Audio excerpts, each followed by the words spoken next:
Welcome to Martini Time. I always really look forward to this happy half hour. You know, it's not happy hour, happy half hour. Because I get to talk about what I've been writing about and discovering during the day. And if you do follow me and hang out and visit with me during these talks in the morning and at night, I hope you get the idea that we are on an adventure together, or a discovery tour together through our everyday life, because that's what we're in, everyday life, media, movies, our everyday experiences, everything is everyday mind. That's where we live, everyday mind. That's now. Now is our everyday mind. And the everyday mind that we all live in, that we all share, is media mind. Media mind. I don't think we realize, see, I've been around enough decades to remember what life was like before media. I mean, we didn't get a TV until in the 50s.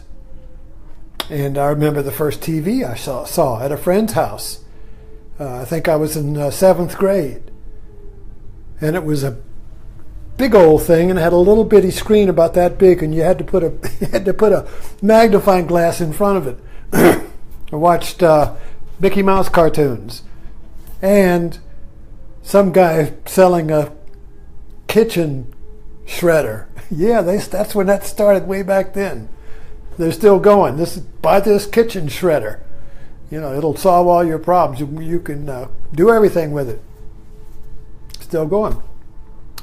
But my biggest understanding of media came when I read the book The Gutenberg Bible by Marshall McLuhan.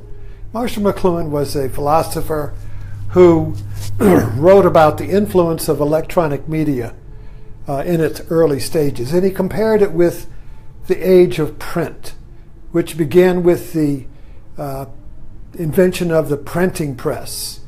See, before the age of print, the printing press, print was art, calligraphy. It was written by hand. It was very costly. It was like Japanese calligraphy. And not many people could read. So it was an oral society, an oral tradition. Everybody learned what was going on by stories. People would come through the town and tell a story. Troubadours, poetry, stories. So print was not a mass media until it became a printing press. And that changed everything, because print then became replicated. You could stamp out books. It began to create dictionaries, and it began to create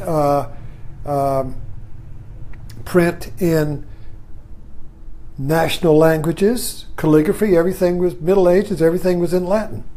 Latin was the universal language of print, of calligraphy, scripture, and it was in the hands of the church. People didn't do that. They had to go to the priest to find what was in it, you see. So the priest of the Middle Ages, the church, was kind of like Apple iPads. If you want to find out what's on the media, you have to go to an iPad or a cell phone. Okay, so you used to have to go to the priest of the church to find out what was in the scripture and all that. But anyway, print changed all that, and it changed society. Because with print came the Protestant Reformation, and with print came capitalism, and with print came the Industrial Revolution and the mechanization of humanity, Western society. Print created the IBM man, the one that, the robot, the 9 to 5, everybody walking in lockstep.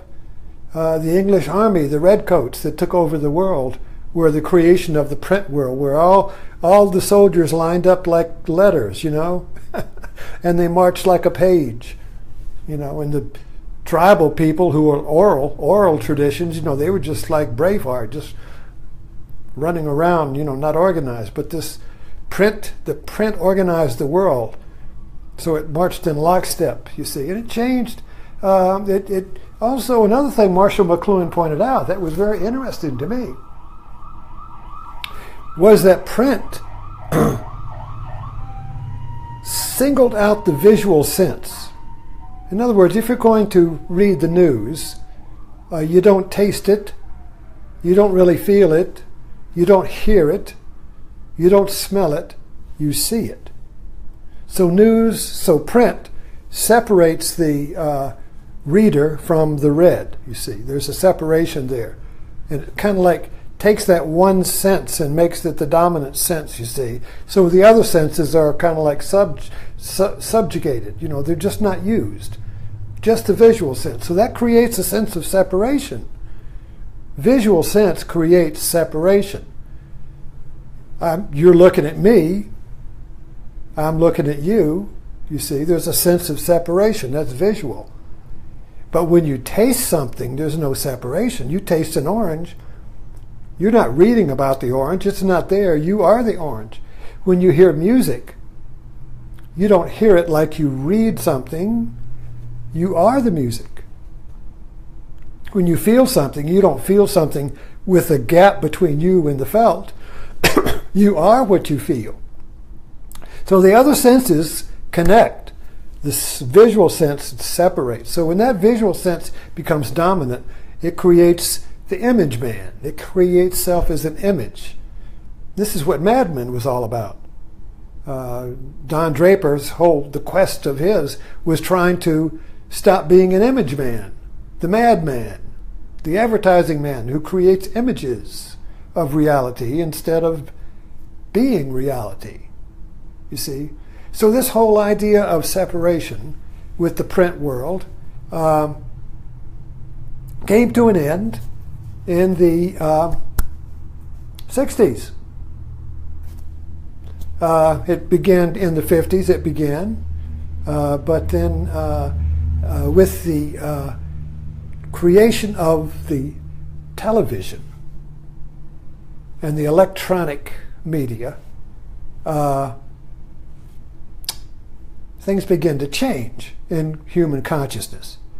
And news, now and this, you can see the evolution. We've been around long enough to see the evolution from the first TV set with a little screen about that big and a magnifying glass in it.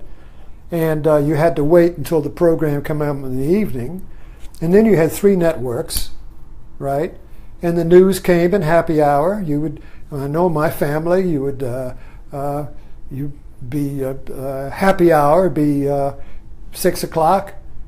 The news would come on, you have a highball, watch the news. And everybody watched the same news. So it was all delivered by this trinity of ABC, NBC, and CBS, you see. And the anchors held everything in place. Walter Cronkite, Huntley Brinkley, these guys were the anchors. That's what an anchor means, it anchors everything. So the news came through them. They were kind of like the Pope. In other words, they gave you the feeling of certainty that the world was going to be okay. Don't hold on to your seat. So there was an anchoring there. But then when cable news came, boom, you see. Now what's happened with cable news, with the news media in itself, it really exploded with cable news. And as news became, you can watch the evolution. I mean, this is not something that you have to just look. You can notice yourself that the movement of news became from program news, which is what you still get on the evening news, CBS. But now the movement in all of TV, in all of this electronic media, has been towards real time. Not fake, not yesterday's news, real-time news. We want the news live. you see. Breaking news, live news, you see. Media, print media. Just to stop and draw the comparison here. When you get the newspaper news, the news, first of all, the event happened yesterday. And number two, there's a separation, as I said, between you as the visual looker of the news. So the separation. It's just the facts. And so you're interested in the facts. And the news gives you kind of like the story behind the context and the facts. But it's cool. It's cool news. And I don't mean by that cool like Bing Crosby or what I mean is it's not hot. Cool, it's not emotional. But news today is like an evangelical revival. Now that's a good comparison. Conventional Orthodox churches, like here in Blackstone, you got your Methodist, you got your Baptist, you got your Presbyterian, you got your Catholic. And these are old churches. One of them looks like a Greek temple. The other one looks like a medieval fortress with the turrets on the top, you see. And you go there, and the sermons are very cool. Now you get the chant, you get the singing, you get the sermon, you get the communion. It's very cool. But you go outside of town to the Pentecostal, or they got a rock band there. You know, it's hot, it's emotional, you could feel it, energy. Same thing happened to TV. Print media is kind of like the Orthodox churches. It's cool, you see. You don't lose you don't get emotional about it, you see. You don't get emotional, right? TV, real-time news. It's an emotional delivery system. And this is something that Marshall McLuhan talked about that really fascinated me. So let's see if I can help us understand this. Why is TV news hot and print news cool? All right, so the one thing that Marshall McLuhan said that rings around the world, that is kind of like the formula that makes everything understandable, and that is the medium is the message. The medium is the message. Now, when you apply that to media, TV news, the medium is the message. What is the message of media news? There are two messages. One message, we think there's only one message, and that is the content, the facts. And of course now we divide that into two. You got fake facts and true facts. Fake news, real news. Left news, right news. Liberal news, conservative news. So that stream has split. But there's another message that is unified all the way across the media. What is the message of that, you see? It's kind of like the water. You can take a stream, a media, like this media stream, mainstream. All right, the mainstream. So you got the mainstream, and then you got the two currents on top, right or left, or mixed up, I don't care. But what's on the surface is the content. But the mainstream is the whole stream of media. Now, what is the message or meaning of media? That's the message means media. Message means meaning. So if I say the medium is the meaning, then what I'm saying is that the delivery system is the real meaning, and the secondary meaning is what is being delivered. So what is the message of the media that is unconscious but unified. All media delivers the same message. While they might be delivering different, each cable network might be delivering different content messages, the substratum is all the same. And that is, look at me. I want your attention. Attention is the meaning. If you're not paying attention to me, there's no meaning to this. If no one's listening to this, there's no meaning to it. I'm just talking to myself. I'm just talking to myself in my house.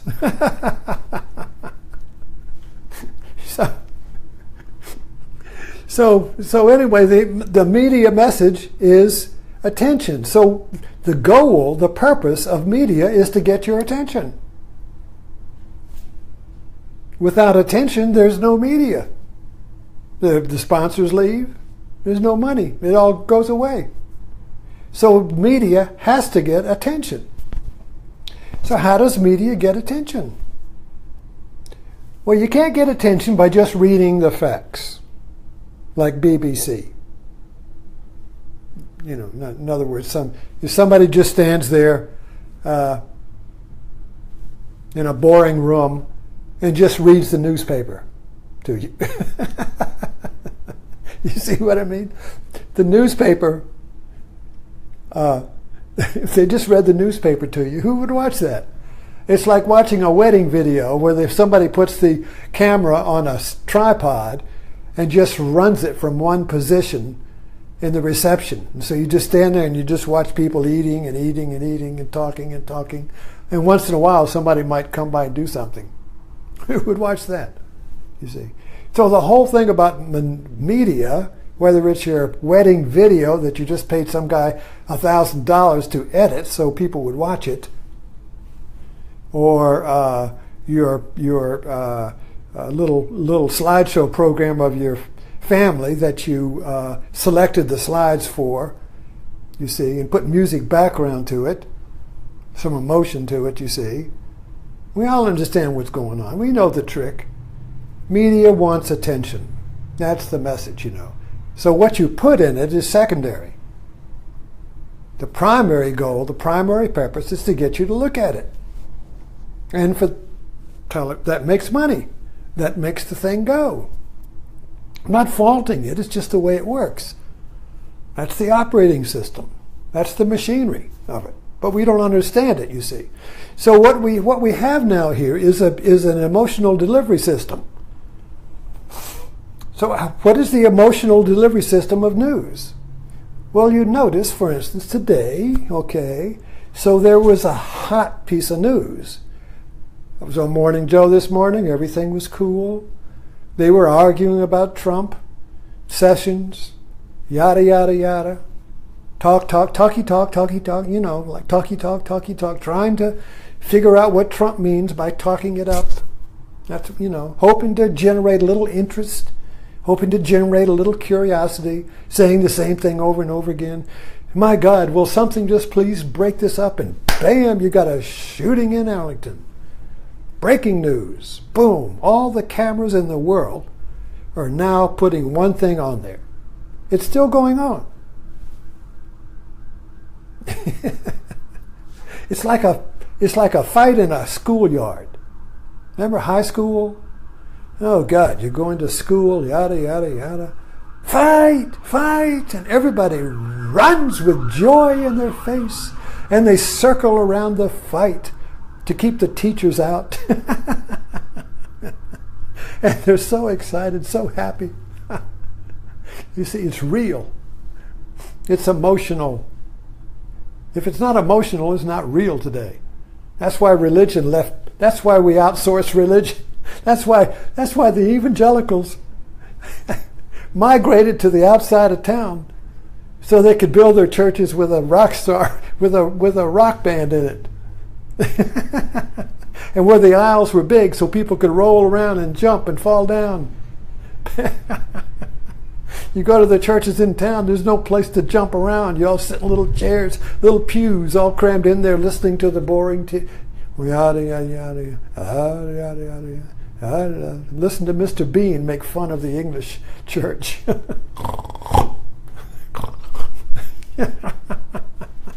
No, you go outskirts of town. Used to be in Blackstone, the outskirts of towns where the taverns were.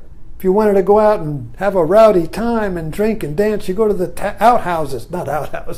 roadhouses on the outside of town. Oh, you can't do that in town. And the evangelicals went out there to probably bring some life into this thing. I want to feel it.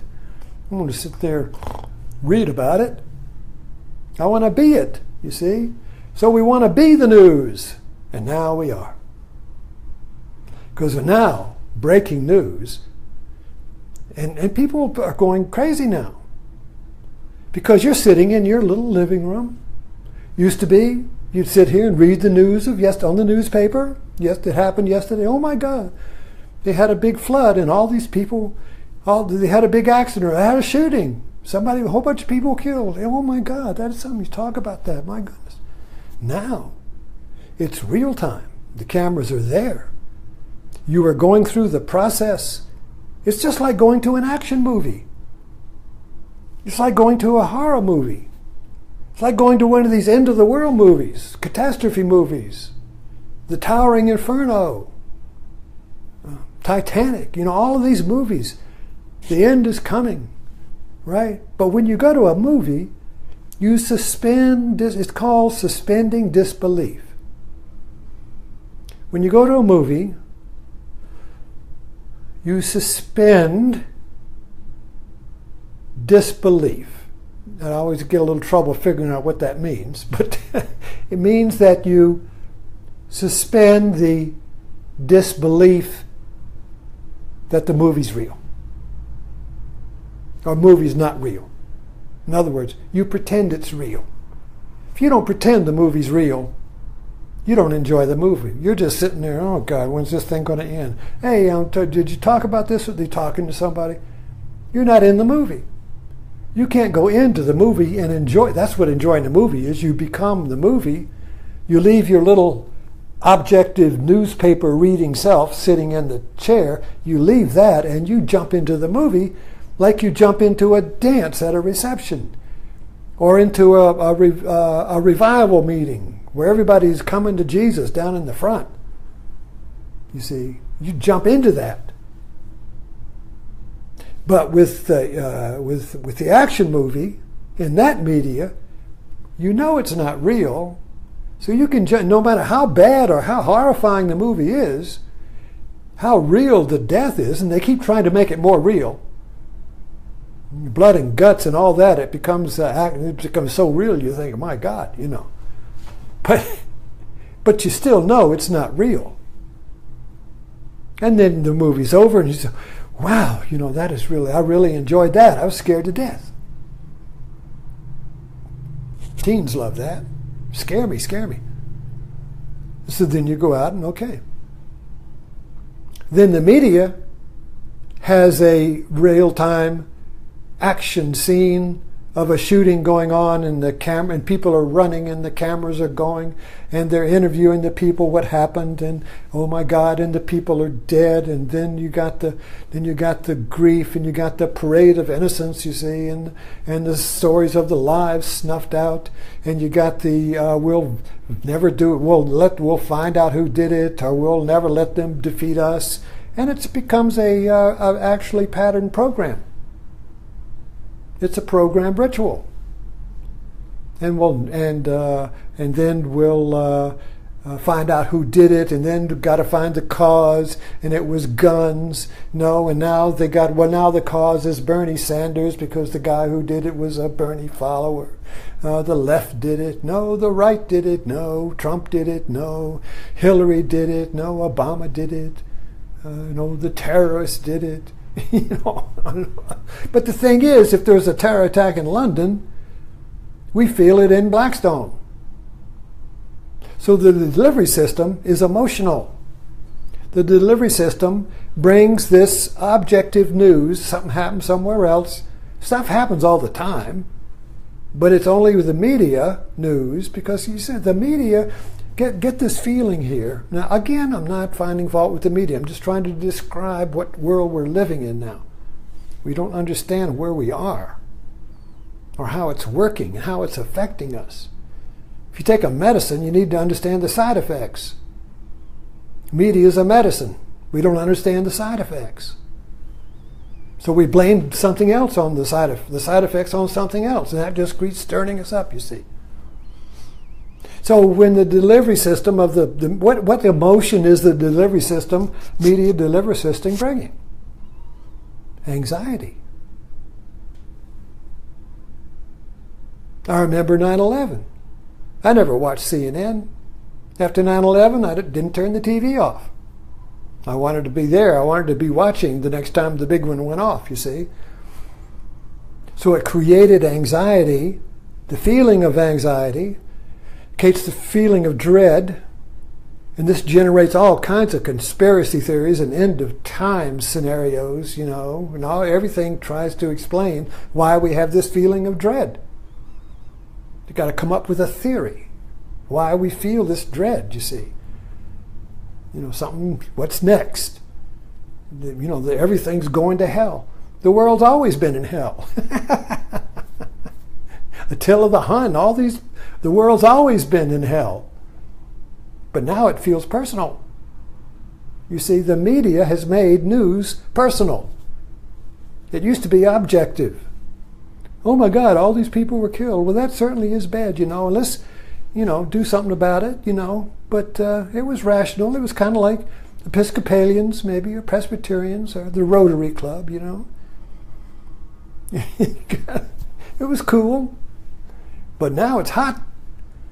But it's hot in the sense that when somebody's shot in London, I'm worried about it in Blackstone. I may go buy a gun. Because the cause is not the guy in London. The cause is the media. The media delivery system is causing me to feel anxious. If I read about it in the newspaper, I wouldn't feel anxious. You see? So the delivery system is creating this emotional relationship with the news, which makes us watch the news. That's the purpose of it. To watch it.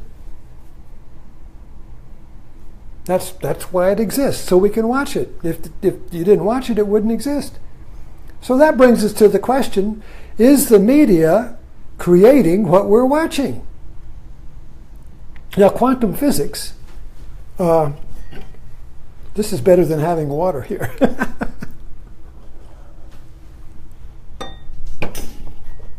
Quantum physics has realized and discovered that what the scientist observes is created by the selection of experiments that he uses to observe something. So the observer is the observed. Now, media is an electronic observance system. Media observes the world. Media is kind of like a spider. The world is a web, and the media is like a spider with a flashlight. And something hits the web, and it runs over there and shines the media on it, and everybody sees it, you see. But it selects it. It doesn't shine on anything else. It just selects that one fly, you see. And so it selects the most emotional fly. It selects the fly that threatens us. It selects the fly that arouses fear and anxiety, uncertainty about the world and ourselves. Uncertainty, fear. And terrorism is a perfect media fly, because terrorism in itself is uncertain. You can't find the cause. Kill this terrorist, 5 come up over here. All right? So this is a media generating situation, because if there was no media, there would be no terrorism. Terrorism exists so it can be on the media. Terrorism is a Now, I'm not again here, the media is not the cause of terrorism. In the same way that cars need a road. If there were no roads, no cars. But cars don't cause the road. The road enables cars to be. You see? Media doesn't cause terrorism in the same way that the road doesn't cause the cars. But media is the condition upon which terrorism runs. Media is the road terrorism runs on, or anything else that gets our attention. Look at the evening news, the local news. Instead of talking about boring policy that will affect our life, they talk about the guy who stabbed somebody in the shopping mart. And they advertise it. Oh, we have a good stabbing for you tonight. We'll listen to you at 11. Before you go to bed, we have a great murder to talk about. You see, it's infected the whole system, you see. Everybody's trying to deliver the bigger emotional hit, you see. And this is making us neurotic. I turn on the news and I'm just anxious. You see, because we're living in a media mind. We're living in a collective mind called media, and we're all swimming in it. And it's new, and it's getting more emotional and more real as the technology improves, so that there will be a camera everywhere to capture every little thing that happens. So it gets closer and closer to real time. It's like it used to be. It started out. It took a week to produce something, and now it gets real time, gets closer and closer and closer and closer and closer, you see. So the goal is to make everything real time. It's kind of like with photography. It used to be you had film and you sent the film off. It took a week to get the pictures back. Now I just took a passport picture. I took the picture. There it is right there, and I got it printed up. And it took 3 minutes. Oh my God, I got to wait 3 minutes. Why can't it be just like that? Why can't I just take the picture and have it in my hand? Bam. See, this technology is compressing so we can get to real time, because program time is boring. You see. So media moves towards real time, which means more emotion. Oh my God, I just watched that guy being shot. And then they run it over and over, and then, oh God, look at that, he got shot. You see, it actually happened right there. Run it, play it back, play it back, play it back. It's like when somebody comes into your house, and you're sitting there having a nice dinner, and they just had a bad experience at Walmart. And they reenact the experience there. He did this to me, and I did that to me. And suddenly your room is filled up with emotion. Your hands shaking. The reenactment. So media reenacts the emotional event over and over and over again. They're still doing it on TV right now.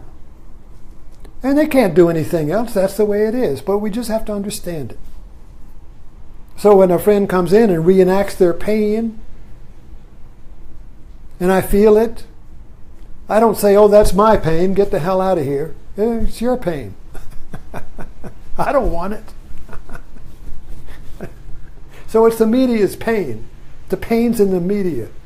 It's not in you. Don't own it. Don't eat it. Somebody delivers you a plate full of pain, don't eat it. The media is delivering it all the time. A plate of anxiety and dread. And oh my God, what's the world coming to? Who's to blame? Somebody's to blame. Pick a blame, you see. Don't eat it. Anyway, thanks for dropping in.